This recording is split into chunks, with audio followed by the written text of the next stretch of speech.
Hello students, उम्मीद करती हूँ आप सब बहुत अच्छे से होंगे। हमारे टारगेट में हमारा जो सारथी बैच है उसमें हमने 3 यूनिट्स अपनी कंप्लीट कर ली हैं।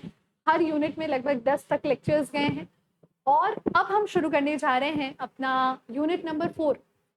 ये unit number 4 amalgamation of companies का जिक्र करता है। पिछले यूनिट में मैंने आपको समझाया कि गुडविल की वैल्यूएशन कैसे की जाती है और शेयर्स की वैल्यूएशन कैसे की जाती है। अब हम अकाउंटिंग स्टैंडर्ड 14 के अनुसार अमलगमेशन के बारे में पढ़ने वाले हैं कि अमलगमेशन ऑफ कंपनीज क्या होती हैं, कंपनियों का अमलगमेशन किस तरह से किया जाता है। So with that being said, good morning, good afternoon, good evening, good night. जब भी आप ये लेक्चर देख रहे हैं, दिस इज योर एजुकेटर साक्षी। शुरू करने जा रहे हैं हम कॉर्पोरेट अकाउंटिंग पार्ट 2 का यूनिट 2 या कॉर्पोरेट अकाउंटिंग का अंतिम यूनिट यानी यूनिट 4, जो कि कंपनियों के अमलगमेशन का जिक्र करता है। ये खुद में लगभग कब बस एक यही चैप्टर है जो इसमें है। इस चैप्टर के बाद रिकंस्ट्रक्शन ऑफ कंपनियों का जिक्र है, मगर वो भी कहीं ना कहीं AS14 को रिलेट करता है। तो ये यूनिट, अंतिम यूनिट AS14 के बारे में मेनली आपसे बात करेगी।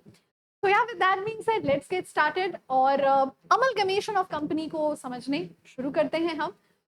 जो चीज मैं अपने हर लेक्चर में बोलती हूँ, अपने बैच में बोलती हूँ, सारथी के स्टूडेंट्स को रट गई होगी कि जल्दी से अपनी कॉपी और अपनी पेन निकाल लें। जो इंपॉर्टेंट चीजें होंगी वो मैं लिखवाऊंगी आपको, जिसमें एग्जाम से सवाल आए हैं, देखे गए हैं। ये क्यूरेटेड PDF नोट्स है, यानी इसमें जो चीजें हैं अप टू द पॉइंट है और जितनी चीजें मैं बताऊंगी वो सारी एग्जाम में इंपॉर्टेंट होने वाली है। या फिर लेट्स गेट स्टार्टेड। सबसे पहली चीज, अमलगमेशन का मतलब क्या होता है या विलय का अर्थ क्या होता है। इसके लिए हमारे पास कई सारे उदाहरण हैं लेने को, मगर उदाहरणों का कोई मतलब तब तक नहीं रहेगा जब तक मैं आपको ये ना समझा दूं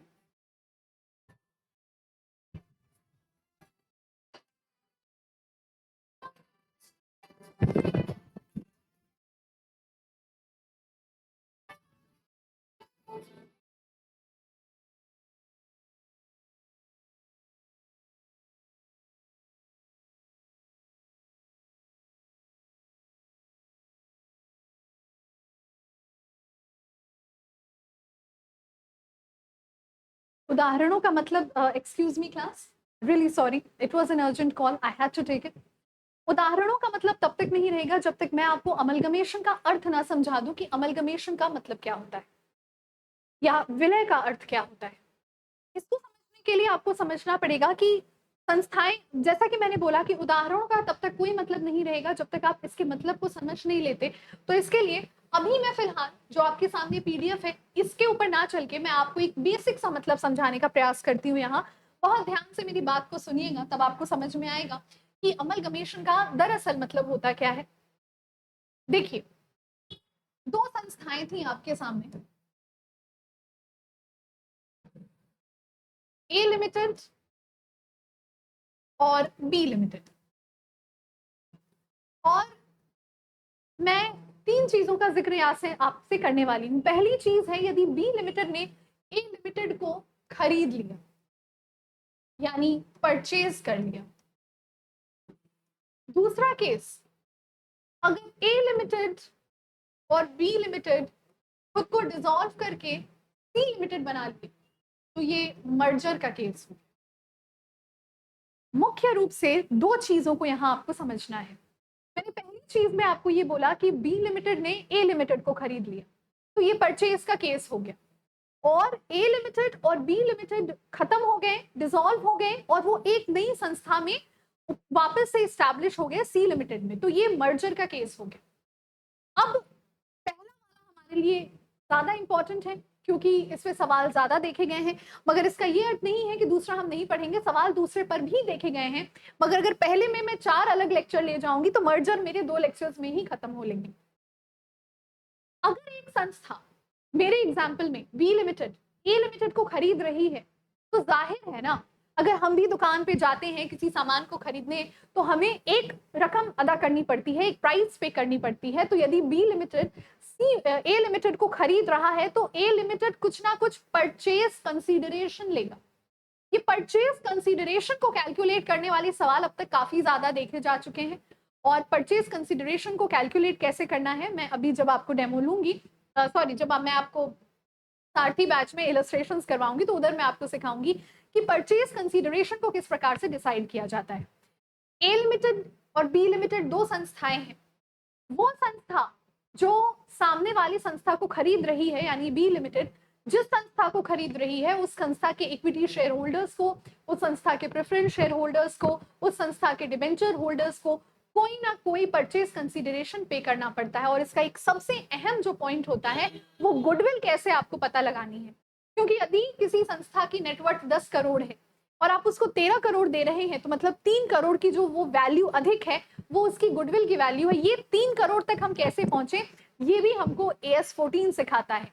सबसे अहम चीज जो आपको इसमें याद रखनी है कि अमलगमेशन अकाउंटिंग स्टैंडर्ड नंबर 14 के अनुसार किया जाता है। अमलगमेशन अकाउंटिंग स्टैंडर्ड नंबर 14 के अनुसार किया जाता है, जिसमें हम विलय के हर विधि को समझते हैं, मतलब अमलगमेशन के हर मेथड को समझते हैं। तो आपको एक बेसिक आइडिया मिल चुका है इस 6 मिनट के लेक्चर से। तो मैं अब जरा डेफिनेशन पे आती हूँ, और ये रहा मेरा हाइलाइटर, और आइए चलिए देखें क्या क्या चीजें लिखी हुई। इन amalgamation two or more companies are combined into one by merger or by taking over the other. Therefore, the term amalgamation contemplates two kinds of activities. Two or more companies join to form a new company, absorption and blending of one by the other.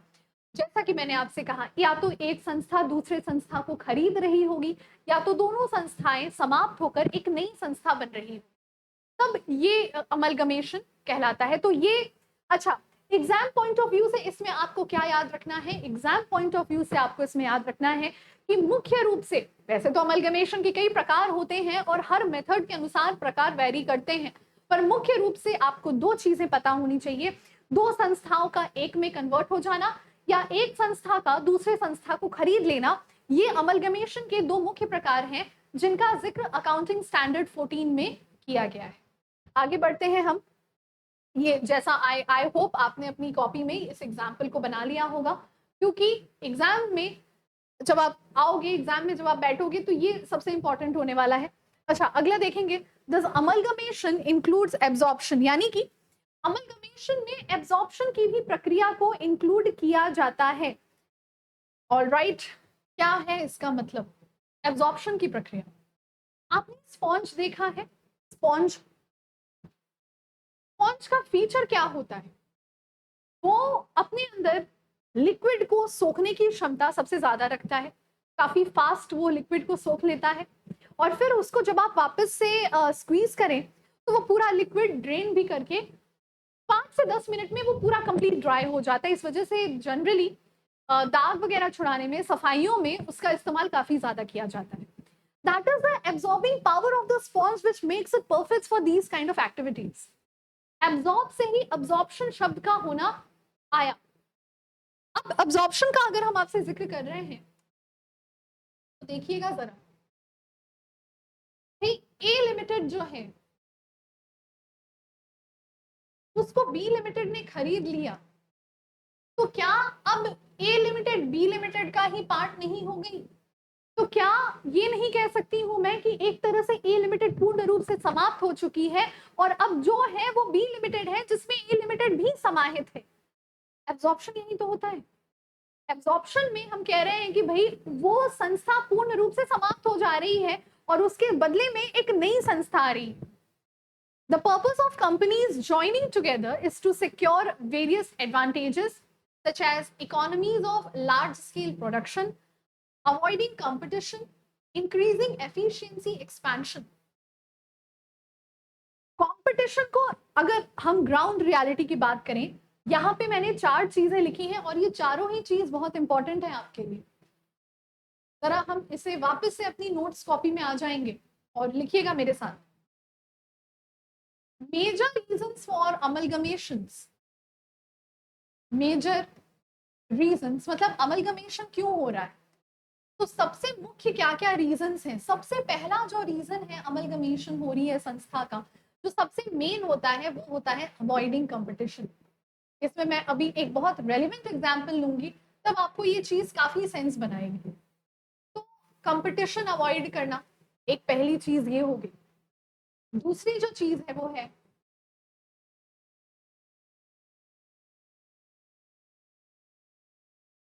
Economies of large scale production. Economics नहीं बोला है मैंने, economies बोला है।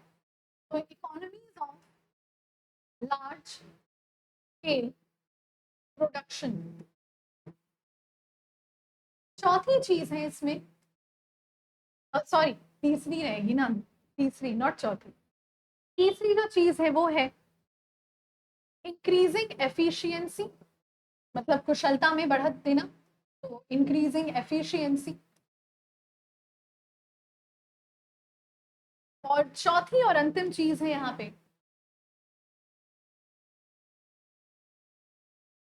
ये colour दिख भी रहा है कि नहीं, एक्सपेंशन। ये आपके एग्जाम पॉइंट ऑफ व्यू से काफी इंपॉर्टेंट होने वाला है। ये जो मैंने आपको ये नोट्स लिखवाए हैं कि मर्जर या absorption, I mean complete amalgamation के 4 सबसे मुख्य रीजन क्या होते हैं। सबसे पहला है कंपटीशन को अवॉइड करना।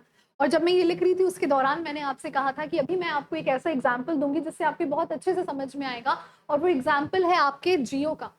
जियो, रिलायंस ने जब जियो लॉन्च किया तो ऑटोमेटिकली टेलीकॉम इंडस्ट्री में एक बहुत ही स्टिफ कंपेटिटिव एज उसको मिल गया, एक फर्स्ट मूवर एडवांटेज मिल गया। डेटा के यूजेज का उसने एक बहुत अच्छा फायदा उठाया, जिसे हम कहते हैं कंपेटिटिव एज। तो साथ इंडस्ट्री में जितने और ब्रांड्स थे उनको एक बहुत तगड़ा थ्रेट लगा, बहुत बड़ा झटका लगा, शेयर प्राइसेस में भी बहुत ज्यादा गिरावट देखने मिली। तो उसका एक रिजल्ट क्या हुआ कि वोडाफोन आइडिया एक साथ आ गए और वीआई लॉन्च हो गया। तो यहाँ पे इस इंस्टीट्यूशन में, इस इंडस्ट्री में वोडाफोन आइडिया भी एक दूसरे के कंपेटिटर्स थे, मगर उन्हें लगा कि भाई एक स्ट्रॉन्ग प्लेयर को गिराने के लिए अगर बाकी कमजोर प्लेयर साथ आके स्ट्रेंथ बनाते हैं, that is also way to avoid competition. तो वीआई के साथ आने से क्या हो गया, वीआई के साथ आने से एक मार्केट में एक कर्रा वाला कंपेटिटर वोडाफोन का भी कम हो गया और आइडिया का भी कम हो गया। So they came together. So one of the most important thing is the competition has to be avoided. So it leads somewhere to the elimination of competition. और दूसरी चीज जो मैंने लिखी है economies of large scale production. Example को मैं continue करूंगी। वोडाफोन के भी रिसोर्सेस कहीं ना कहीं तक सीमित थे, करोड़ों में होंगे, अरबों में होंगे, खरबों में होंगे, मगर कहीं ना कहीं तो सीमा लगेगी। और आइडिया के भी जो रिसोर्सेस थे अरबों करोड़ों खरबों में होंगे, ठीक है, पर कहीं ना कहीं तो उसकी भी सीमा लगेगी। मगर दोनों जब साथ आ जाएंगे तो फिर आप बोलोगे मैम उसकी भी तो सीमा लगेगी। अरे लगेगी, मगर अब दुगनी बात होगी। अब हमारे पास रिसोर्सेज ज्यादा है, एक्सपर्टीज ज्यादा है, मैनेजरियल स्किल ज्यादा है और कंपटीशन कम हो चुका है। तो अमलगमेशन का एक एडवांटेज यहाँ भी ये भी होता है। अच्छा, तीसरी चीज है इंक्रीजिंग एफिशिएंसी। कई बार हमारे पास उतनी, everyone is not perfect in everything ना। हो सकता है हम सेल्स में अच्छे हो बट हमारे एडमिनिस्ट्रेटिव डिपार्टमेंट अच्छा ना हो, जिस वजह से हमारे इतने ज्यादा एक्सपेंसेस हो जाते हैं कि प्रॉफिट्स का होना पता नहीं चलता है। हो सकता है एडमिनिस्ट्रेटिव डिपार्टमेंट अच्छा काम नहीं कर रहा है but sales is doing good. दो बड़ी संस्थाओं के साथ आ जाने से जो कुशलता पूर्वक काम होता है, क्योंकि आपकी और उनकी एक्सपर्टीज मिल जाती है, so together when they come as a team they become a more strong contender in the rivalry market. अपने प्रतिस्पर्धी के लिए वो एक बहुत ही मजबूत कंटेंडर की तरह साबित होते हैं, ठीक है। और चौथी और अंतिम चीज है एक्सपेंशन। पिछले जमानों में ये होता था, जब राजा महाराजाओं के जमाने हुआ करते थे, कि एक्सपेंशन के लिए मैट्रिमोनियल अलायंसेस बना दिए जाते थे। मैट्रिमोनियल अलायंसेस का मतलब क्या है कि उन्होंने अपनी बेटी इस राजा के घर ब्याह दी तो उसको वो राज मिल गया, या हमने अपनी वटेवर को उसके वहां बहन को ब्याह दिया, तो ये चलता रहता था उन लोगों का। ये एक्सपेंशन का तरीका होता था। तो एक्सपेंशन के लिए कई बार आक्रमणकारी योजनाओं का भी प्रयोग हुआ, कई बार मैट्रिमोनियल अलायंसेस भी एक बहुत इंपॉर्टेंट एक्सपेंशन के स्ट्रैटेजी की तरह काम किए हैं। हिस्ट्री के आप पेजेस अगर पलटे तो देखने मिलेगा। तो एक्सपेंशन ऐसे संभव है कि मान लीजिए मेरी जो कंपनी है वो नॉर्थ इंडिया में तो बहुत अच्छा कर रही है, मगर साउथ इंडिया में मुझे कम लोग जान रहे हैं और अब मुझे अपना मार्केट साउथ इंडिया में भी एक्सपैंड करना है। तो यहाँ पे मैं क्या करूंगी, यहाँ पे मैं साउथ इंडिया के किसी बहुत बड़े बिग बुल से अपना कॉन्टैक्ट करूंगी, उनको एक फिक्स अमाउंट दूंगी और इस फिक्स अमाउंट के बदले मैं उनके साथ आके काम करूंगी। तो मेरी कंपनी को लोग जानेंगे, मेरा एक ट्रस्ट वर्दिनेस डेवलप होगा। जैसे इसके लिए अगर मैं एग्जाम्पल लूँ तो बाहुबली जो एक मूवी फ्रेंचाइज थी, वो काफी सक्सेसफुल मूवी फ्रेंचाइज थी, उसका 2 सीक्वेंस था आई गेस, या वो बेसिकली साउथ इंडियन मूवीज के बैनर तले बनाई गई थी, पर नॉर्थ इंडिया में उसको अपना ऑडियंस बेस क्रिएट करने को एक बड़े बैनर का नाम चाहिए था। तो नॉर्थ इंडियन मूवीज में यानी हिंदी बॉलीवुड इंडस्ट्री में धर्मा प्रोडक्शंस का नाम सबने सुना होगा, ठीक है। तो उन्होंने क्या किया कि वैसे तो ये एस राजमौली की बैनर तले ये बाहुबली मूवी, ये फ्रेंचाइज बनाई गई थी, मगर क्योंकि नॉर्थ इंडिया में इनको लॉन्च करना था तो इन्हें पहले से नॉर्थ इंडिया के मार्केट का एक बिग बुल चाहिए था जो उनको हेल्प कर पाता। तो उन्होंने फिर धर्मा प्रोडक्शन से साथ आके कोलैबोरेट किया कि हमें बस अपना गुडविल, अपना नाम दे दो, बिकॉज हमारे बैनर को तो इधर कोई नहीं जानता है, बट आपके बैनर तले नॉर्थ इंडिया में काफी मूवीज लाई भी गई हैं और काफी मूवी ब्लॉकबस्टर भी गई हैं। तो यहाँ पे एक्सपेंशन की रणनीति कैसे काम करती है, अगर हमें एक नए मार्केट में घुसना है तो हमें उस मार्केट के एग्जिस्टिंग किसी बहुत बड़े प्लेयर के साथ हाथ मिलाना पड़ेगा, उसको उसके बदले में अच्छा गुडविल, अच्छी क्रेडिट या प्रॉफिटेबिलिटी देनी पड़ेगी, automatically then we proceed on this, ठीक है। I think I have explained enough on it, इतना डिटेल में खैर जाने की जरूरत थी भी नहीं, मगर अच्छी बात है, आपको अगर चीजें कंसेप्चुअली पता हो तो बहुत अच्छा होता है। दूसरी जो चीज बोली गई है उसमें, वो क्या बोली गई है कि the companies going into liquidation और merge companies are called the vendor companies और द ट्रांसफर कंपनी। मैं उसी एग्जांपल का सहारा वापस से लूंगी, ए लिमिटेड और बी लिमिटेड, ये समझाने के लिए जरा देखिएगा मेरे साथ वापस से। ये ए लिमिटेड है, ये बी लिमिटेड। मैंने क्या कहा आपसे, मैंने आपसे ये कहा कि ये जो बी लिमिटेड है ना, ये ए लिमिटेड को खरीद रही है। So this is the purchaser company and this is the seller company. हम अपनी लैंग्वेज की सुविधा के लिए इसको सेलर या परचेजर का नाम दे सकते हैं, कोई इशू नहीं है, मगर जो कंपनी बिक रही है, जो कंपनी खत्म हो रही है, वो क्या कहला गई, ट्रांसफरर कंपनी। और जिस कंपनी के द्वारा उसको खरीदा जा रहा है वो क्या कहला गई, ट्रांसफरी कंपनी। तो स्टूडेंट्स, आपको अपने एग्जाम के लिए, वैसे तो मैंने परचेजर और सेलर शब्द का प्रयोग किया है, मगर आपने इस चीज का ध्यान रखना है, एग्जाम में परचेजर या सेलर शब्द का प्रयोग आप नहीं करेंगे, आपको ट्रांसफरर और ट्रांसफरी ये 2 शब्दों को याद रखना है। तो यहाँ पे मैं एक रेड कलर का मार्क लगा दे रही हूँ, मैं इसको मिटा नहीं रही हूँ, मैं मार्क लगा रही हूँ, जिससे आपको ये याद रहे कि ये शब्द मैंने केवल आपको समझाने के लिए प्रयोग किए थे, इन शब्दों का इस्तेमाल आपको नहीं करना है, ठीक है। तो ट्रांसफरर कंपनी और ट्रांसफरी कंपनी, 2 संस्थाएं, 2 तरह की कंपनियां यहाँ हो रखी, ओके। आगे बढ़े इसमें हम, the company is going into liquidation. अच्छा हाँ, ये वाला एग्जाम्पल तो ठीक है, क्लियर है, समझ गए। अब दूसरा देखते हैं जरा, जब एक नई कंपनी आ रही है एग्जिस्टेंस में, देखिएगा ए लिमिटेड और बी लिमिटेड, वोडाफोन आइडिया वाला एग्जांपल है, सी लिमिटेड बना रहे हैं, अपने आप को पूरा खत्म कर दे रहे हैं, ना ए लिमिटेड बची है कुछ, ना बी लिमिटेड बची है कुछ, अब जो है सी लिमिटेड है। तो यहाँ पे ट्रांसफरर कौन है और ट्रांसफरी कौन है, देखिए ये दोनों ही संस्थाएं हमारी ट्रांसफरर कहलाएंगी, और ये जिस नए संस्था को एग्जिस्टेंस में ला रही है वो संस्था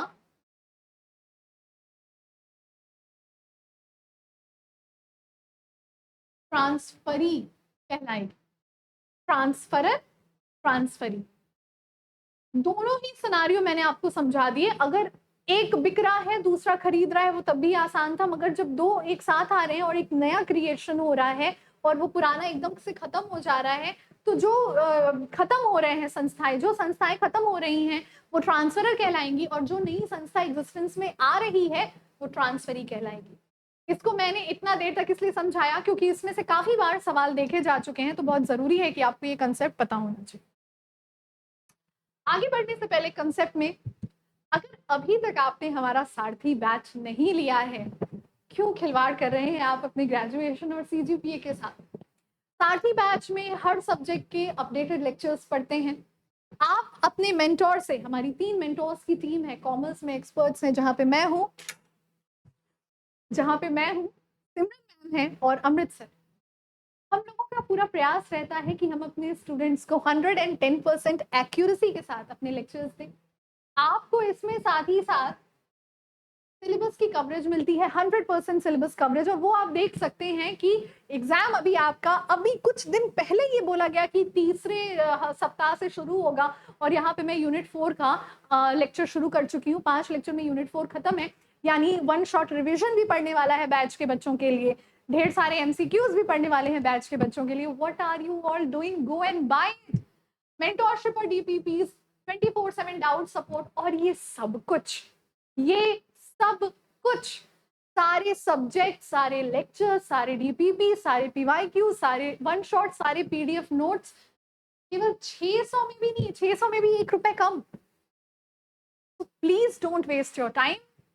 जाइए टारगेट गुरुकुल का ऐप डाउनलोड करिए, बीकॉम 5th सेमेस्टर के इस बैच को परचेज करिए, सारे लेक्चर्स करिए, सारे एमसीक्यू, सारे 1 शॉट करिए, सारे पीडीएफ नोट्स को पढ़िए, और विथ गारंटी ये हमारा वादा है आपसे कि आप फ्लाइंग कलर्स के साथ पास होंगे।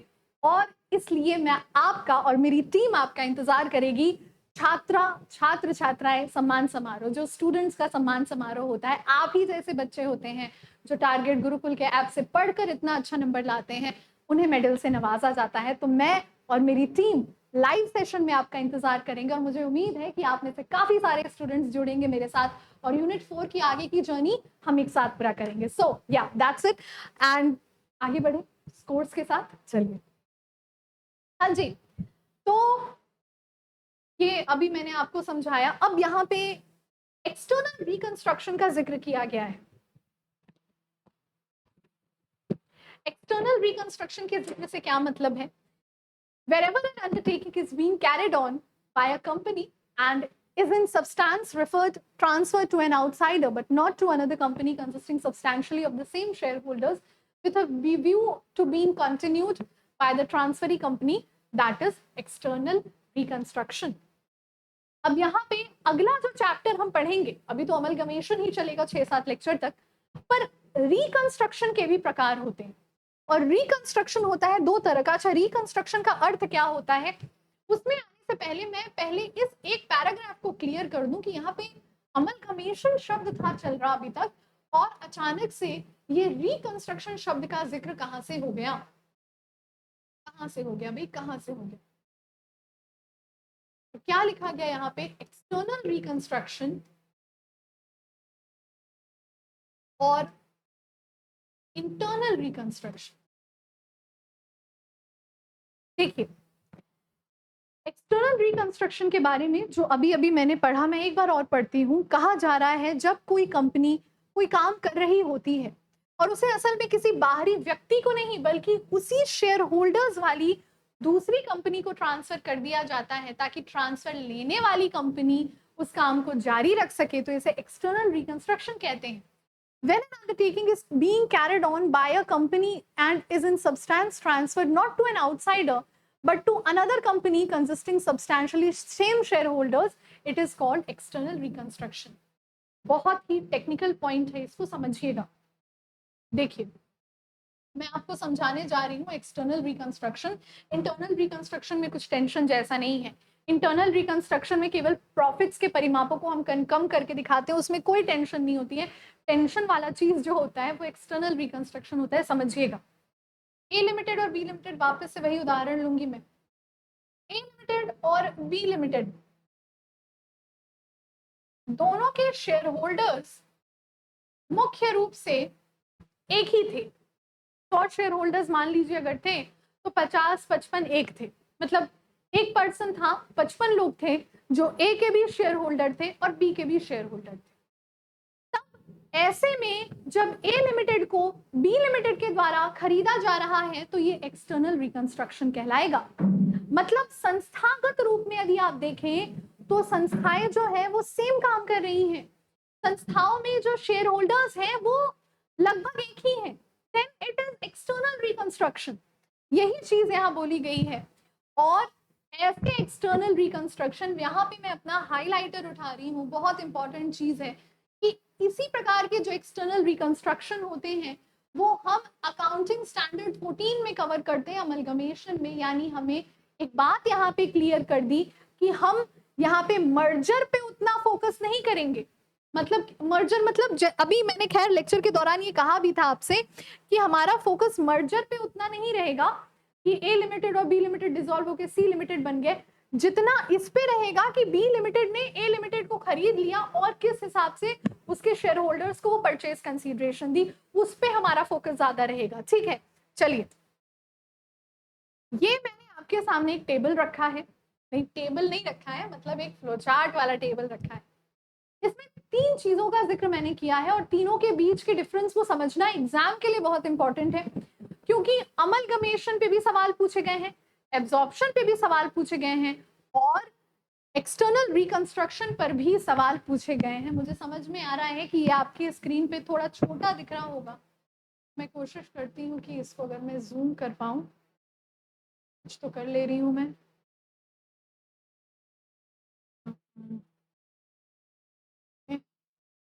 आई थिंक अब आपको ये क्लियर दिख रहा होगा।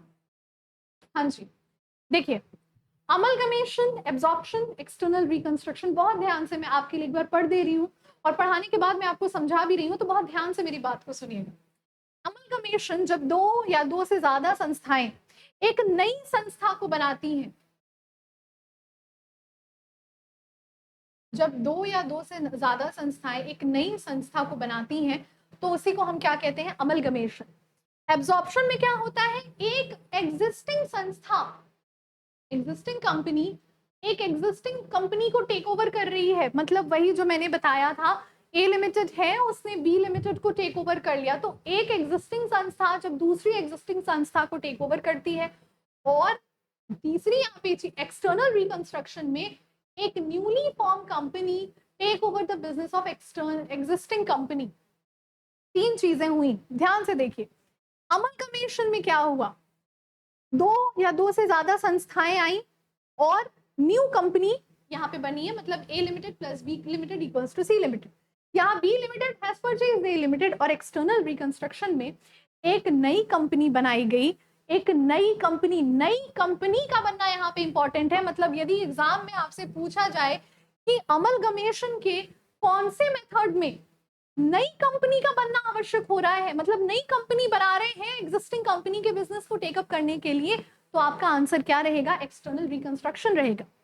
अच्छा, मिनिमम नंबर कितने होने चाहिए भाई, देखिए अमलगमेशन में क्या बोला, 2 साथ आए और एक तीसरा आया, ए और बी लिमिटेड के साथ आने से सी लिमिटेड बन गया, तो यहाँ पे मिनिमम कितने हमें कंपनियां दिख रही हैं, ए लिमिटेड दिख रहा, बी लिमिटेड दिख रहा और सी लिमिटेड, यानी 3 दिख रहे हैं ना, तो 3। एब्जॉर्प्शन में एक बिक रहा है, दूसरा उसको खरीद रहा है, तो कितनी पार्टीज दिख रही है हमें, 2। एक्सटर्नल रिकंस्ट्रक्शन में भी हो क्या रहा है कि एक नई कंपनी का फॉर्म्युलेशन हुआ और पुरानी कंपनी बिकी है, नई कंपनी का फॉर्म्युलेशन हुआ, पुरानी कंपनी बिकी, कितनी पार्टीज है, 2 ही ना, तो 2 ही।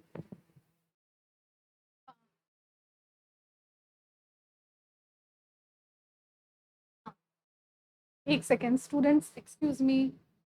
हाँ जी, तो 2 ही संस्था इधर इन्वॉल्व हुई है।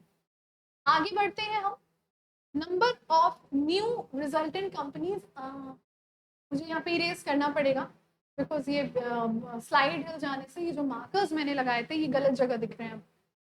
आई होप वो वाले पॉइंट पे जहां मैंने मार्कर्स लगाए थे आपको क्लियर रहे होंगे definitely.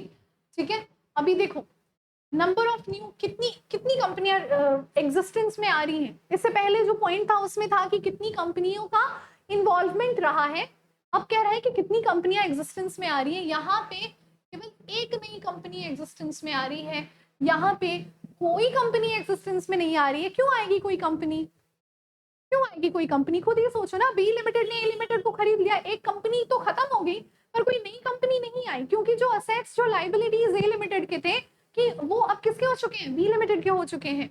Only 1 resultant company is form. तो यहाँ पे भी मैंने क्या स्टार्टिंग में आपसे क्या बोला था कि स्टूडेंट्स देखिए, एक नई कंपनी फॉर्म करेंगे पुरानी कंपनी को बेचने के लिए, तो एग्जिस्टेंस में कितनी कौन सी कंपनी आई है, एक और कंपनी आई है, तो 1 more resultant company is form. Okay okay जी, चलिए next.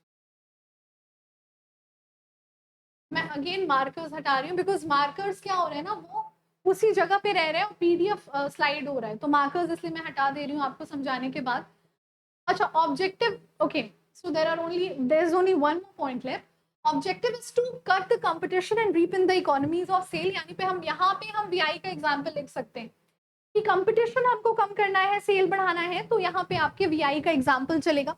Absorption is done to cut competition and reap economies of sale, वापस से वही हो रहा है, बी लिमिटेड है, ए लिमिटेड को खरीद रही है। यहाँ पे क्या हो रहा है, देखिए ये एक्सटर्नल रिकंस्ट्रक्शन में ये सबसे इंपॉर्टेंट पॉइंट है, क्योंकि अगर एक नई संस्था का आयोजन हो रहा है, नई संस्था बना रहे हैं और पुरानी संस्था को वो खरीद रही है, इसका मतलब ये है कि अभी जो संस्था है जिसको हम बेच रहे हैं उस नई संस्था को, वो over the period of time losses उसको हो रहे हैं, ये संस्था को लॉसेस हो रहे हैं। इस वजह से एक्सटर्नल रिकंस्ट्रक्शन की आवश्यकता पड़ रही है due to the losses that it is incurring. तो external reconstruction is done to reorganize the financial stature या structure of the organization, क्योंकि संस्था में अगर लॉसेस हो रहे हैं, संस्था की कमाने की क्षमता वो कम हो रही है। अब संस्था को क्या जरूरी है कि अपने फिक्टिशियस एसेट को कम डाउन करिए, अपनी लाइबिलिटीज को पे ऑफ करिए, शेयर होल्डर को जहां आप 10 रुपए दे रहे थे उनको 5 दीजिए, मगर कर्जदारों को उनका पैसा लौटाना शुरू करिए। यहाँ पे जब हम AS14 के डिटेल्स में जाते हैं और एक्सटर्नल रिकंस्ट्रक्शन को पढ़ते हैं तो हमें समझ में आती है एक चीज की एक्सटर्नल रिकंस्ट्रक्शन उन्हीं कंपनियों का किया जाता है जिन कंपनियों में लॉसेस बढ़ रहे हैं, तब रिकंस्ट्रक्शन की नौबत आती है। वैसे रिकंस्ट्रक्शन की नौबत वरना ऐसे नहीं आती है, अगर ये प्रोविजन, अगर लॉस वाला प्रोविजन हमारे कंसीडरेशन में नहीं होता तो हम केवल 2 चीजें पढ़ रहे होते हैं, एब्जॉर्प्शन और अमलगमेशन, मगर रिकंस्ट्रक्शन भी हम यहाँ देख रहे हैं और रिकंस्ट्रक्शन ही इस यूनिट का अंतिम चैप्टर होगा, आपके कॉर्पोरेट का अंतिम चैप्टर होगा। तो भाई यहाँ पे एग्जांपल देख लीजिए, ए लिमिटेड बी लिमिटेड एक बन गया सी लिमिटेड, समहाउ मैं भी यही एग्जांपल ले रही थी यहाँ पे। अच्छा, मैंने कहा कि बी लिमिटेड ने ए को टेक ओवर कर दिया, ये कह रहे हैं कि ए ने टेक ओवर कर दिया, ठीक है, बात वही है कि एक बिक रहा है और दूसरा उसको खरीद रहा है, और B limited is form to take over the business of the existing company, यानी बी लिमिटेड का फॉर्मुलेशन एग्जिस्टिंग कंपनी को टेकअप के लिए किया गया है। सो एज आई सेड, यहाँ पे एक नई कंपनी का फॉर्मुलेशन हो रहा है पुरानी कंपनी को टेकअप करने के लिए। तो ये जितनी चीजें मैंने आपको पढ़ा दी हैं, इसमें से काफी सारे सवाल आपको एग्जाम में देखने को मिल सकते हैं, और मैं उम्मीद कर रही हूँ कि आप, छोटा कैसे होगा, नहीं होगा छोटा, मैंने जितने आपको समझा दिए सवाल,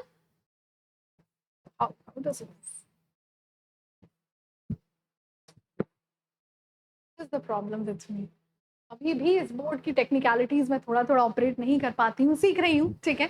तो यहाँ जितनी चीजें मैंने आपको समझा दी, अब मैं चल रही हूँ अपने अगले स्लाइड पे जो कि बात कर रहा है अमलगमेशन। देखिए, अमलगमेशन के बारे में ये आधे घंटे की डिस्कशन मैंने आपसे कर ली, और मेरा मोटिव सिर्फ एक था कि जब आप एग्जाम में पेपर को सॉल्व करने बैठो तो आपको एटलीस्ट पता होना चाहिए कि ये चैप्टर किस बारे में बात कर रहा है। अब हम आ चुके हैं, अब हम इस चैप्टर के कंसेप्चुअल नोट्स पे, कंसेप्चुअल आइडियोलॉजीज पे चलने को रेडी हैं कि AS14 अमलगमेशन के बारे में क्या क्या बोलता है। जरा देखिएगा मेरे साथ, अमलगमेशन के प्रकार या विलय के प्रकार। तो obviously it's very very obvious, AS14, बार बार मैंने आपसे कहा है कि AS14 2 तरह के अमलगमेशन को रिकॉग्नाइज करता है, और वो 2 तरह के अमलगमेशन क्या है।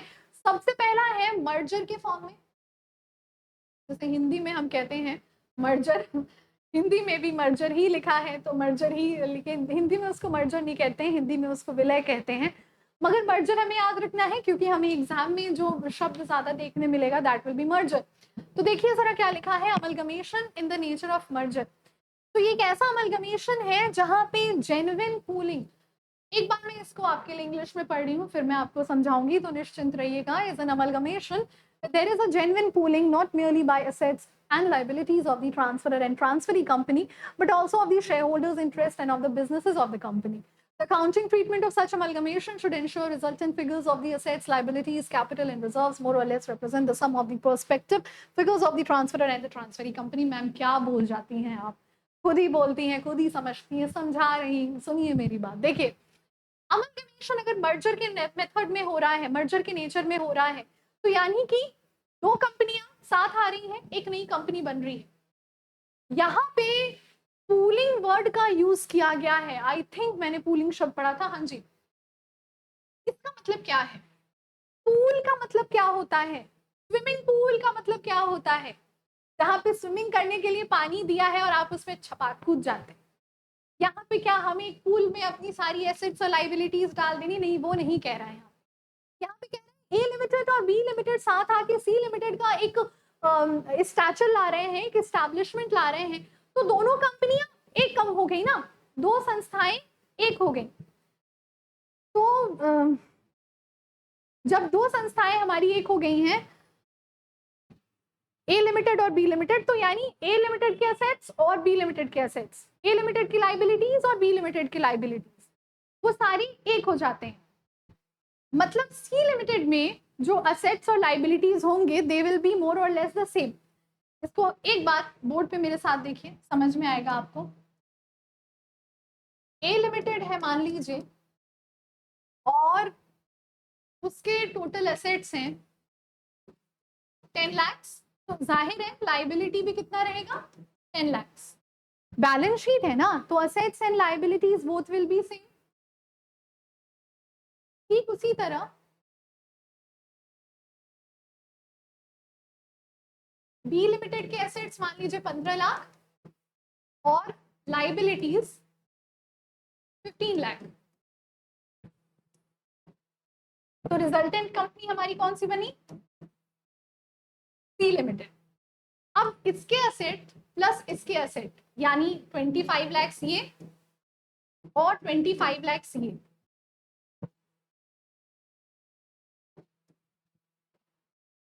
$25 एंड 25 लाख जो टोटल हो गए हमारे ए लिमिटेड के और बी लिमिटेड के, यानी सी लिमिटेड में दोनों ही असेट्स और दोनों ही लाइबिलिटीज को हम यूज करेंगे। ठीक है, उसके बाद हमारा अगला फीचर जो इसमें लिखा है अमलगमेशन में, मैंने आपसे जिक्र किया मर्जर के बारे में कि जो ट्रांसफरर कंपनी और जो ट्रांसफरी कंपनी यानी बायर कंपनी और सेलर कंपनी के असेट्स और लाइबिलिटीज को हम साथ लाते हैं और नए असेट्स और लाइबिलिटीज हमारे एग्जिस्टेंस में आ जाते। अच्छा, उसके बाद अमलगमेशन का ये पैराग्राफ बहुत ज्यादा इंपॉर्टेंट है, इस पैराग्राफ को हम नहीं छोड़ सकते हैं, इस वजह से मैंने नोट्स में इसको लिखवाया है कि as per para 3E, paragraph 3 subsection E of AS 14 with satisfying the following condition.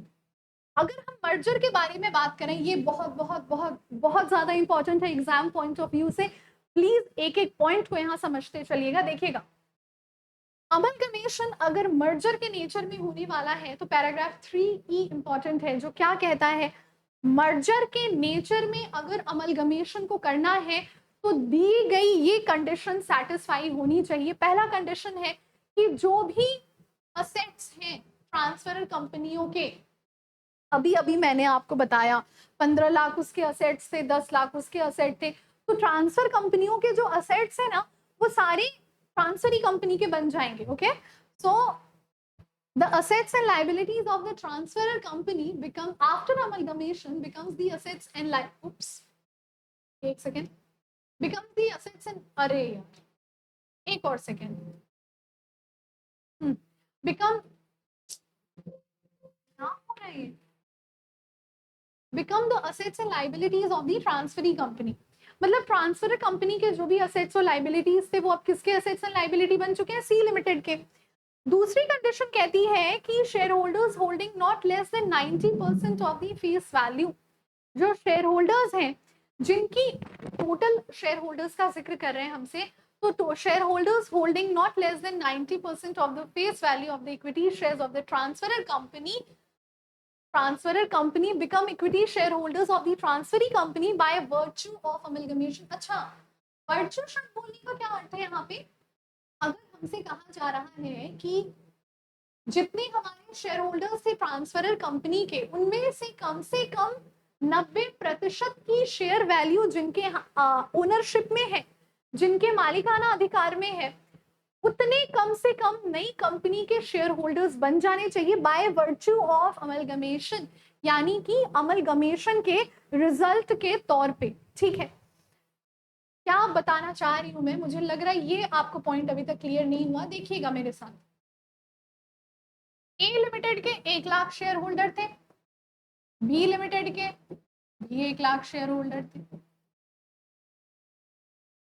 अब अगर ए लिमिटेड बी लिमिटेड को खरीद रही है तो 1 लाख के 90% यानी कि 90,000, तो कम से कम 90,000 शेयर होल्डर्स जो ए लिमिटेड के थे वो अब बी लिमिटेड के भी शेयर होल्डर्स बन जाएंगे। यही बात यहाँ पे कही गई।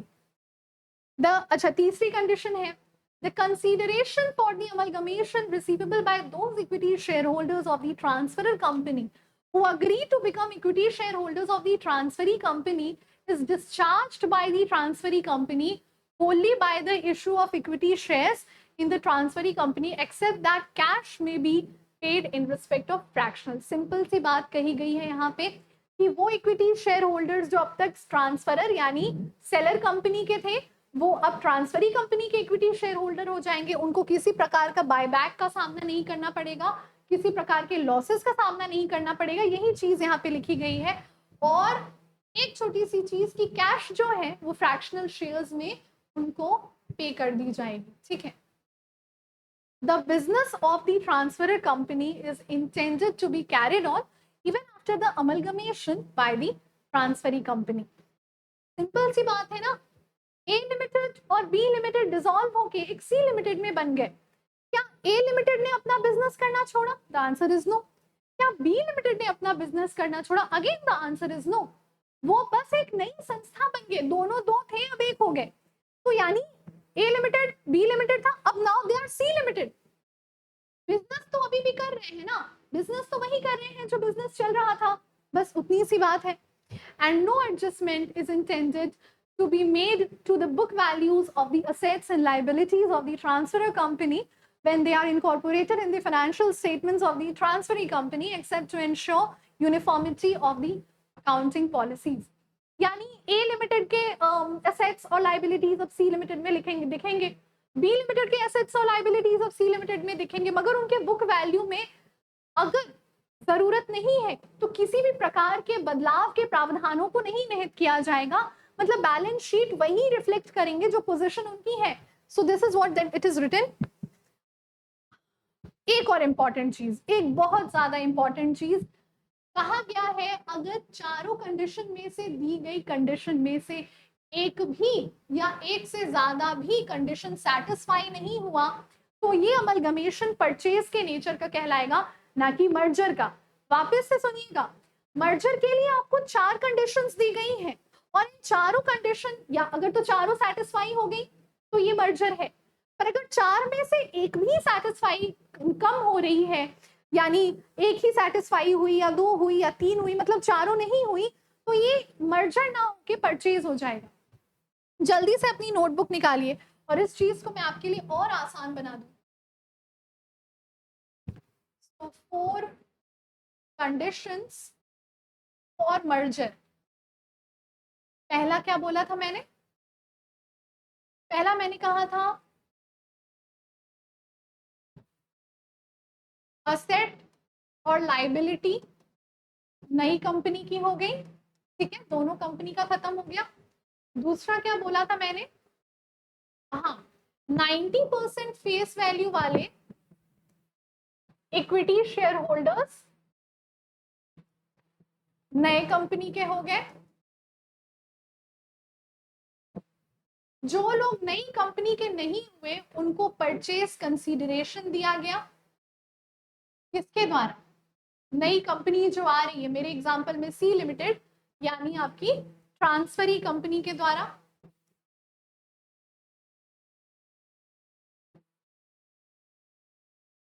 और चौथी और अंतिम बात,